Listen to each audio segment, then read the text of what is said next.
자, 네 번째는 텍스트 마이닝에 대해서 함께 알아보도록 하겠습니다. 자, 데이터 마이닝인데 그 데이터가 텍스트 형태의 이런 비정형 텍스트를 가지는 그런 데이터일 경우에 어떤 식으로 마이닝을 수행할 수 있을지 그거에 대해서 이제 텍스트 마이닝이라는 분야가 있습니다. 자, 보시면은 이 텍스트 마이닝은 대규모의 텍스트 데이터, 즉 그냥 일반적인 데이터가 아니라 텍스트 형태의 데이터에서 의미 있는 정보를 추출하는 것을 바로 텍스트 마이닝이라고 합니다. 그래서 이제 비정형인 텍스트 데이터를 이제 기본적으로는 자연어 처리 기법을 통해서 문장을 분석하고요. 그리고 이제 의미 요소를 좀 추출하고 그리고 구조화된 정형 데이터의 형태로 변환을 합니다. 자, 그리고 변환된 정형 데이터에서 우리가 데이터 마이닝 기법을 적용해서 의미 있는 패턴, 그런 지식을 추출하는 데 사용을 할 수가 있겠습니다. 자, 글을 보시면은 이제 수집된 이런 문서가 있겠고요. 이 수집된 문서에서 우리가 이 자연어 처리나 이런 다양한 방법을 통해서 전처리 과정을 수행을 합니다. 그리고 전처리를 통해서 이 정보 추출, 범주와 뭐 문서 요약, 이런 데이터, 텍스트 데이터에 대한 분석 기법을 수행한 다음에 그로부터 이런 정보랑 지식을 추출하는 이런 과정으로 수행이 되겠습니다.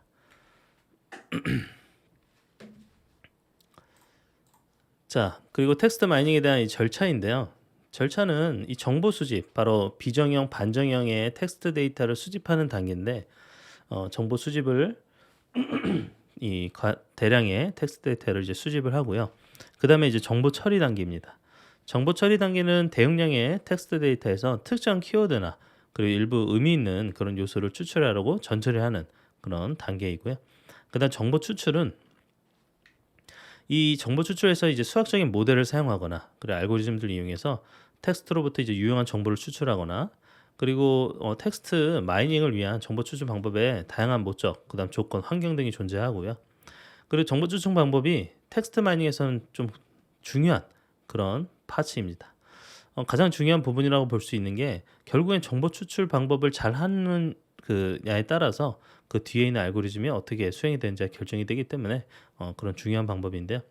정보 추출 방법에 이제 수많은 수학적 알고리즘 방법들이 존재하는데 좀 간단하게는 좀 그리고 강력하면서 간단한 방법은 TF-IDF라는 방식이 있습니다. TF-IDF는 이제 정보 검색에서 이 사용이 되는 그런 또 방법 중에 하나인데 이 텍스트 마이닝에서도 사용이 되는데요. term frequency 그리고 inverse document frequency 방법을 사용을 합니다. 그래서 우리가 문서당 해당하는 그 term 용어들이 얼만큼 빈번하게 나오는지에 대해서 이렇게 계산해서 그 계산된 결과를 사용을 합니다. 자, 그리고 정보 분석은 기존 최종 키워드나 그리고 의미 있는 요소의 우선순위를 도출하는 그런 단계라고 보시면 되겠습니다. 그래서 우리가 분석을 단계를 거쳤더니 어떤 키워드가 가장 의미가 있는지, 의미 있는 요소가 어떤 것인지, 그리고 우선순위는 어떻게 되는지 이런 것들에 대한 유용한 정보들을 도출하는 그런 단계라고 보시면 되겠습니다. 자, 그리고 텍스트 마이닝에 대한 기술들을 좀 이렇게 간단하게 그림으로 살펴보면요. 어떤 다양한 어떤 그 원시 문장, 그 텍스트, 이 문장들이 있다고 치면요. 그 문장들을 자동 분석을 통해서 품사를 부착시키거나 그리고 기본구를 인식하거나 구문을 분석하거나 수어랑 논항 등을 인식하는 이런 형태로 이 분석을 거치고 그리고 거기에 따라 구문 구조가 부착이 된 문장이 나타나고요. 거기에서 이제 우리가 그 엔티티 각각의 객체명 그 네임드 엔티티 객체명에 대해서 인식을 처리합니다. 우리가 그 문서에 대해서 특정 용어들이 어떤 용어를 가지는지를 좀 객체명을 인식을 한 다음에 그 전처리 그리고 경계인식 후처리 이런 거에서 의미 분류를 수행을 하고 그리고 객체명이 인식이 된 그런 문장이 다시 관계 추출에 넘어가서요. 그래서 관계 추출에서는 어휘 문맥 등의 이런 자질을 추출하고 클래스를 할당하고 객체쌍을 추출해서 이제 상호작용이 있는 그런 객체쌍을 추출한 형태로 이런 마이닝 과정이 거쳐집니다. 지금은 하나의 예고요. 사실은 그 텍스트가 어떤 텍스트인지 어떠한 종류의 그리고 어떠한 분야에서 쓰이는 텍스트인지에 따라서 이 텍스트 마이닝 기술도 어떤 식으로 진행이 될지가 그 소스에 따라서 데이터에 대해서 조금 달라질 수가 있겠습니다. 자, 그리고 텍스트 마이닝의 대상은요. 텍스트 클래시피케이션, 텍스트를 분류하는 부분, 그다음 텍스트 클러스터링, 텍스트를 군집화하거나, 그리고 컨셉트 익스트랙션인데요. 이건 개념을 컨셉에 대해서 추출을 하는 방법. 그다음에 개체 관계 모델로 엔티티, 개체나 릴레이션, 그 관계를 모델링하는, 그리고 문서 요약, document summarization, 문서 요약하는 방법들. 그다음 토픽 모델링, 그 문서에 그 특정 존재하는 어떤 주제가 있잖아요. 토픽이 있잖아요. 그래서 그 토픽을 발굴하는 이런 모델링 방법이 있고, 그다음에 감성 분석이 있습니다. sentiment analysis인데요. 그 댓글이 긍정적인지 부정적인지 이런 것들을 판단하는 그런 방법입니다. 이렇게 텍스트 마이닝에 할 수 있는 일들이 굉장히 방대하고 다양하게 존재합니다. 자, 그 감성 분석, 바로 센티멘트 어널리시스인데요. 이 감성 분석은 텍스트를 작성했어요. 뭐 댓글이나 코멘트 작성 많이 하잖아요. 그런데 작성한 사람 또는 이 문장의 주어에 해당하는 사람이 어떠한 기분, 즉 긍정적인지 부정적인지에 대한 어떤 그런 부분들을 우리가 추출을 할 수가 있습니다. 그래서 특정 이슈나 인물, 그리고 이벤트에 대한 사람들의 평가, 태도, 감정을 분석하는 그런 방법입니다. 그래서 센티멘탈 어널리시스는 지금도 많은 그런 오피니언 마이닝 분야에서 자주 사용되는 그런 기법 중에 하나고요. 감성 분석을 하는 단계를 살펴보면 그 특징 추출하는 단계에서 감성 사전을 구축을 해서 이 용어가 과연 긍정적인지 부정적인지에 대한 감성어 사전이 존재합니다. 그리고 긍정 부정 의견의 분류를 하는 단계가 있겠죠. 그래서 새로 받은 이 문장이 문장 단위로 세부 평가 요소와 긍정, 부정 표현을 식별합니다. 그러면 전체 문장이 긍정적인지 부정적인지에 대한 의견이 우리가 분류를 할 수가 있겠죠. 그리고 오피니언 요약 및 전달 단계에서 각 세부 평가 요소별로 긍정 표현과 부정 표현의 차이를 비교를 하고 긍정 부정의 평가 정도를 우리가 표현을 하는데 사용할 수가 있겠습니다. 그리고 평가 요소별로 오피니언에 대한 요약 정보를 문장으로 표현을 할 수가 있습니다. 자, 그림 보면은 전체 데이터에 대해서 이제 감성어 사전으로 긍정과 부정으로 구분하고요. 긍정은 뭐 흥미, 호감, 기쁨 이런 용어들이 긍정적인 표현에 해당이 되겠죠. 그리고 부정적인 표현은 통증, 두려움, 슬픔, 논란, 분노, 거부감 이런 단어 용어들이 이 부정적인 어떤 의미를 가진다 볼 수 있겠습니다.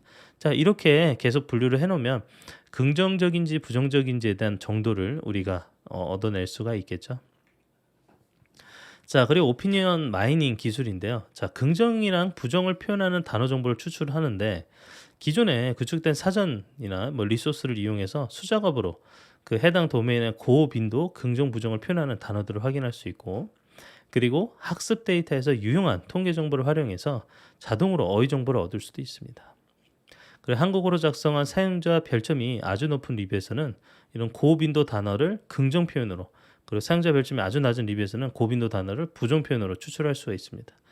예를 들어서 우리가 영화든 뭐 어떤 상품이든 구매를 하면은 그 구매에 따라서 별점을 매기죠. 뭐 별 뭐 1개부터 5개 이렇게 별점을 매기고, 그리고 그에 따라서 댓글 리뷰를 달잖아요. 그러면은 그 별점이 높은 거는 긍정적인 표현이겠구나, 이렇게 우리가 의미를 해석할 수도 있겠고, 별점이 좀 낮으면은 부정적인 표현이 있겠구나 라고 좀 이렇게 연관돼서 생각을 할 수가 있겠죠. 자, 그리고 세부 평가 요소와 그것을 가리키는 오피니언 연결 관계를 포함한 문장 인식이 필요합니다. 첫 번째 단계에서 우리가 구축된 어휘 정보를 사용해서 세부 평가 요소의 긍정 부정 표현을 찾고, 그리고 긍정적인지 부정적인지, 그 부정적인 긍정적인 오피니언인지를 우리가 문장 단위로 분류하고 여러 방법들을 적용할 수가 있겠죠. 자, 근데 여기서 대량의 레이블이 부착된 학습 데이터를 생성한 다음에요. 뭐 나이브 베이지안이나 혹은 ME그 맥시멈 엔트로피 모델을 사용하거나 혹은 서포트 벡터 머신 SVM 같은 알고리즘 적용해서 이런 머신러닝을 수행을 할 수가 있겠습니다. 자, 그리고 긍정 부정 표현의 수, 그리고 또 유용한 문장을 추출해서 리뷰 요약을 생성하는 이런 방법을 사용할 수가 있는데요. 자, 보면은 각 세부 평가 요소에서 이제 긍정인지 부정인지에 대한 표현의 차이를 이용해서 그 사용자들의 선호도를 제시를 할 수가 있습니다. 오피니언 마이닝 결과를 해서 특정 맛집의 세부 평가 요소에서 좋아하거나 싫어하는 정도를 얻을 수 있는데요. 자, 예를 들어서 우리가 맛집 같은 이런 댓글들을 보면요. 사람들이 굉장히 좀 자세하게 남기거나 그리고 맛에 대해서 그리고 그런데 뭐 매점이 좀 더러워요. 직원이 좀 불친절해요. 뭐 이런 다양한 의견들이 있을 수 있잖아요. 자, 그러면은 이렇게 전체적인 평가는 긍정이냐 부정이냐, 긍정 80, 부정 20 이렇게 남기는데 그 이유가 이렇게 나올 수 있습니다. 맛은 긍정적인 게 60%, 서비스는 긍정적인 게 70%, 분위기는 긍정적인 게 55%, 가격은 긍정적인 게 80%, 식재료는 긍정적인 게 60, 양은 70, 위생은 55, 주차는 70, 대표 메뉴는 55. 이렇게 우리가 평가할 때 필요한 다양한 평가 요소들 있잖아요. 그래서 그 평가 요소들마다 긍정 부정을 체크를 해볼 수가 있겠습니다. 그래서 맛집의 평가 요소, 뭐 가격 측면으로만 뭐 이렇게 또 볼 수도 있고요. 보면은 긍정과 부정에 대한 평가입니다. 긍정, 순수함 그 자체. 육수도 서비스로 한 사발 더 주신 주인 아저씨 친절하시고 가격 대비 대만족. 이렇게 가격 대비 대만족이라고 하잖아요. 그리고 주인 아저씨가 친절이라는 또 긍정이 있고요. 서비스도 있고, 네, 그리고 아줌마들이 모임하기에 안성맞춤이고 가격도 적당하면 무엇보다 자극적이지 않은 음식. 이렇게 가격이 적당하다. 분위기, 서비스, 가격 등 레스토랑으로서 손색이 없어 글 올립니다. 분위기랑 서비스, 가격이 다 좋다라는 의미죠. 자, 그다음 부정평가는 굉장히 유명한 편인데 가격도 싸지 않고 그에 비해 맛은 쏘쏘, 서비스는 중하 정도다. 이렇게 부정적인 평가를 내렸고, 가격만 비싸지고 맛은 조미료 범벅이다. 가격은 비싼데 맛은 어렸을 때 먹었던 그 맛이 그립네요. 맛이 바뀌었나 봐요. 가격 대비 별로 먹을 것 정말 없고요. 네, 이런 식으로 부정이 있죠. 그래서 이렇게 긍정 부정을 평가하는데 사용이 됩니다. 자, 그래서 오피니언 마이닝에 대한 어떤 부분들 어떻게 한눈에 한번 살펴보면요. 도메인 지식, 그 로우 데이터부터 이제 프로세싱, 문장을 분할하거나 그리고 뭐 여기에 형태소 분석과 같은 분석을 소행을 해서 얘를 이제 도메인 지식 추출해서 사용이 됩니다. 그래서 단서 단어를 사용하고 동시에 발생한 부분들을 사용하고 결국에 이제 평가 요소의 오피니언 추출 테스트 데이터지. 그 프로세싱해서 실제 우리가 수행할 그 테스트 데이터에 대해서 문장 분할 또 형태소 분석한 다음에 개체 인식하고요. 단서 단어 태깅, 동사구 인식, 양상 분석을 한 다음에 양상 분석도 당연히 어떤 구축이 된 데이터를 통해서 수행을 하겠죠. 그리고 관계 추출, 상호작용 추출, 그다음 시스템 평가로 이루어집니다. 자, 오피니언 마이닝에서 이제 이 소셜 네트워크 서비스가 또 대표적인 이런 오피니언 내용들이 포함이 되어 있는데요. 사람들이 네트워크 관계나 대화 내용 속에 오피니언들을 이제 포함시키죠. 그래서 이 제품 어떻다. 그리고 누구 좀 별로다. 뭐 이렇게 이야기들 많이 하잖아요. 어떤 다양한 의견들이 이 대화 속에서 내재된 경우가 많은데, 그래서 주제나 대상, 인물이 특정 부분에 국한되지 않고 다양한 오피니언이 많기 때문에 오피니언 마이닝을 통해서 그거에 대한 어떤 추출을 해줘야 됩니다.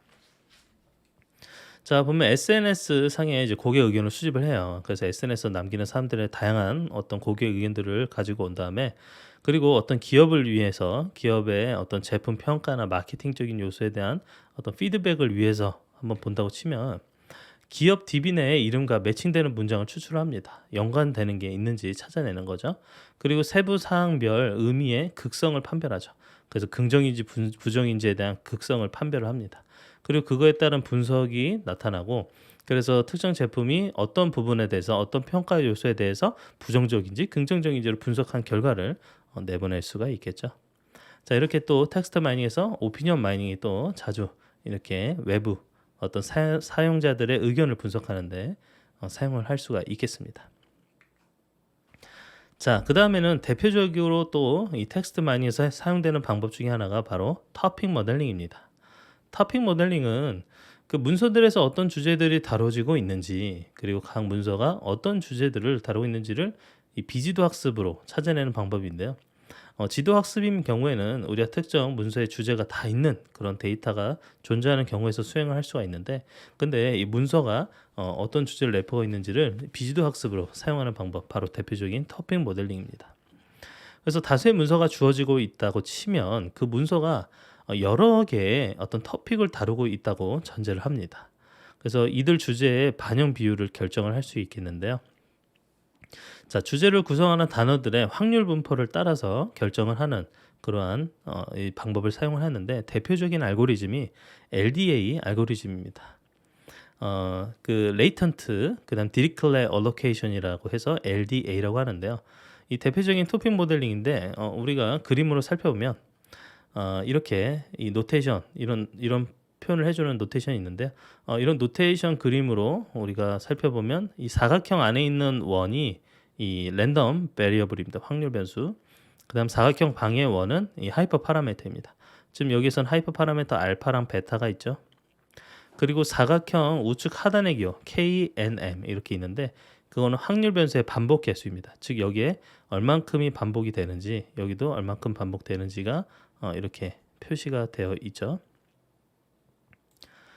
자, 그 다음에 이 LDA에서 우리가 토픽에 해당하는 그런 표현을 한번 볼 수 있겠습니다. 자, 토픽의 수로 이렇게 지금 하이퍼 파라미터 달고 이 안에 있는 토픽 수가 정해져 있는데요. 이 토픽은 다항 분포로 표현이 된다고 가정을 합니다. 다항 분포로 표현이 돼서 지금 이렇게 받아오고요. 여기에 만약에 야구랑 자동차에 대한 그런 그 토픽이 있다고 치면요. 그럼 여기에 야구에 대해서는 KBO, 류현진, 결승, 선발, 마무리, 홈런, 이닝, 홈, 송구 이렇게 다양한 워드들이 존재하는데 이 워드들이 여러분들은 어떤 주제를 연상한다 보시나요? 지금까지 얘기했던 이 단어들은 다 야구라는 토픽에 포함이 되어 있는 이런 단어들이라고 우리가 볼 수가 있겠죠. 그런 계산이 필요한 겁니다. 자, 그다음 자동차라는 토픽은요. 시속, 사고, 타이어, 출력, 드라이브, 모델, F1, 전설, 엔진, 출전, 라이업, 마력, 가솔린, 연비, 정숙성, 변속기 이런 단어들이 이 자동차라는 토픽 주제를 의미를 가지고 있죠. 그래서 이런 주제에 대한 표현, 토픽이 뭔지를 토픽이 지금 K개만큼 이렇게 있다라고 가정을 하고 있고요. 그 다음에 여기에 주어지는 게 바로 하이퍼 파라미터 베타죠. 베타. 이거는 듀시리 디리클레 그 디스트리뷰션을 가지는 이런 특성을 지정하는 그런 파라미터입니다. 그래서 하이퍼 파라미터는 당연히 이제 사용자가 굉장히 작은 수로 이렇게 지정을 해줍니다. 뭐 0.01 정도 같이 굉장히 작은 수로 이 특성을 지정하는 파라미터를 적용을 시켜주세요. 그래서 듀시리 분포는 다항 분포들에 대한 확률 분포로 이렇게 이해를 하시면 되겠습니다. 자, 그 다음에 세타인데요. 세이라는 이 문서의 주제 분포를 나타내는 확률 변수입니다. 그래서 각 문서가 여러 주제를 부분적으로 다룬 것으로 가정을 하는데 보면 여기에 이제 세이라가 있죠. 그래서 이 문서에서 주제 분포를 다루는 확률 변수를 이렇게 체크를 해줍니다. 보면은 문서 1에 문서 2에 그래서 문서들마다 지금 어떠한 주제들을 다루고 있는지를 가정을 하는데요. 문서 1은 정치, 연애, 정보기술, 미래 예측이라는 이런 주제를 다루고 있는 그런 문서라고 보시면 되겠고 문서 2는요. 자동차, 야구, 연애, 경제, 법률을 다루는 그런 문서라 볼 수 있겠습니다. 자, 그리고 여기 확률 변수 Z가 있는데요. 이 확률 변수 Z는요. 이 문서의 주제 분포에서 표본 추출된 주제 하나를 표현하고 있습니다. 그리고 여기에 W, 이제 실제 문서에 나타내는 이 단어, 워드죠. 단어들이 있는데 자, 확률 변수 Z와 이 워드는 총 n번의 개수를 이제 가지고 n개만큼 이제 반복을 해야 되겠죠. 그리고 이거 전체 이거는 이제 m개만큼 이건 이제 문서의 수니까요.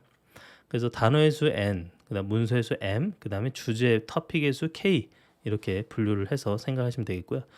결국엔 여기 확률 변수 Z가 가리키는 주제를 토픽을 이 단어 분포로부터 자, W라는 단어 분포로부터 표본 추출을 해서 단어 W가 결정이 되는 거죠.